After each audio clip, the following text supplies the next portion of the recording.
नमस्कार शुभ संध्या मुरुपाली आपण मानकु स्वागत करुछि ओडिसा रे।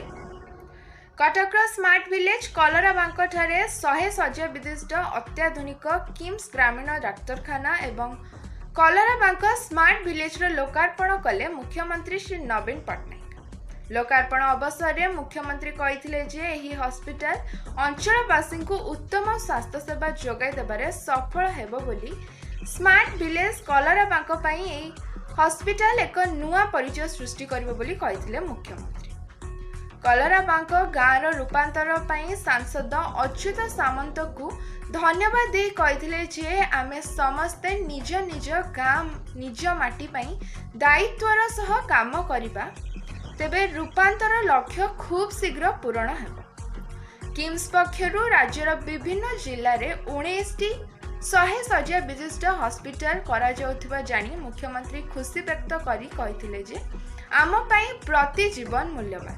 आम स्वास्थ्य सेवा क्षेत्र रे एही महत लक्ष्य नै आमे काम करूछु एवं ओडिसार सबु परिवार जेपरि उत्तम स्वास्थ्य सेवा पाई परिबे ताकू आमे प्राधान्य दे काम करूछु बोली से कहिथिले। ए दिगरे आम हॉस्पिटल बीएसकेवाई नवीन कार्ड आदि योजना कार्यकारी करा जायछि। सरकार को एही उद्यम रे किम्स परी घरोई संस्था गुड़िकर योगदान आम स्वास्थ्य सेवा क्षेत्र को आहुरी मजबूत करिबो बोली से कहिथिले। कार्यक्रम रे किम्स रे प्रतिष्ठाता और कंधमाल सांसद श्री अच्युत सामंत स्वागत भाषण दे कहिथिले जे शिक्षा और स्वास्थ्य हेउछि समाज रो दुईटी अपरिहार्य दिग।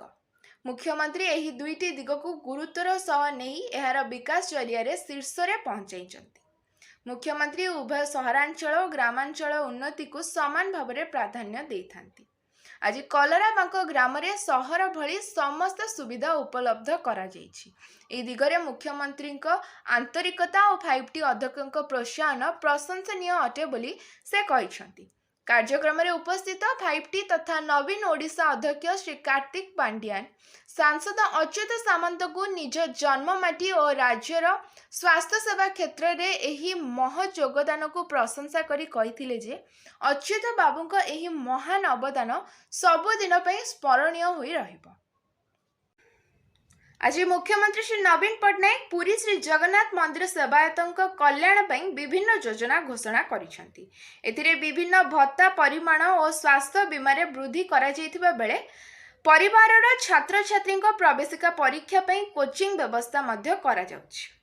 ए सबु कल्याण योजना श्रीमंदिर प्रशासन पक्षरु कार्यकारी करा जायछि। सूचना योग्य जे श्रीमंदिर परिक्रमा प्रकल्प और विभिन्न उन्नयनमूलक कार्यर समीक्षा पई 5T तथा नवीन ओडिशा अध्यक्ष श्री कार्तिक पांड्यान अनेक थर पुरी ग्रस्त करिसेंती। एही अवसर रे सेवायत माने सेमानक विभिन्न समस्या संपर्क रे तांकु जणाइथिले। मुख्यमंत्री ए विषय अवगत हेबा परे सेवायत मानक कल्याण पई एही निष्पत्ति नैछंती। घोषणा अनुसार श्री जगन्नाथों सेवायत और तांको परिवार पई उद्दिष्ट स्वास्थ्य बीमा योजना रे पूर्वरु दिया जाउथिबा बीमा राशि परिमाण को 2 लाख टंका 5 लाख टंका को वृद्धि करा जायछि। गुरुतर रोगर चिकित्सा पई अतिरिक्त 5 लाख टंका सहायता दिया जिवो। सेही भली सेवायत परिवार छात्र छात्री पई विभिन्न प्रवेशिका परीक्षा यथा नीट जेई और सिविल सर्विस कोचिंग पई व्यवस्था बाबद रे वर्ष को 50,000 टंका हिसाब रे सर्वाधिक 3 थर सहायता जोगाई दिया जिवो। सेवायत मानकु दिया जायथिबा विभिन्न वर्धित भत्ता स्वास्थ्य बीमा राशि कोचिंग सहायता और अन्य सहायता पई श्रीमंदिर प्रशासन को राज्य सरकार 10 कोटी 85 लाख टंका जोगाई दैछंती। ओडिसार प्रति भागवत टुंगी को मिलिबो 50,000 टंका। भागवत टुंगी आम ग्राम्य जीवन रो आध्यात्मिक सांस्कृतिक और सामाजिक प्राण केन्द्र। सारा गाँ को एकतार सूत्र रे बांधी रखि थाए भागवत टुंगी।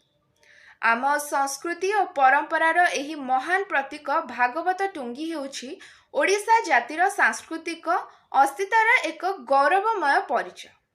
आम राज्य रे थिबा 7,200 भागवत टुंगी गुड़ी को अधिक क्रियाशील करने निमंते मुख्यमंत्री श्री नवीन पट्टनायक प्रति भागवत टुंगी पई 50,000 टंका लेखाएं मंजूर करिसेंती। ओडिया भाषा साहित्य और संस्कृति विभाग जरिया रे भागवत टुंगी गुड़िकर विकास कार्य करा। आज पई एतिकी, धन्यवाद।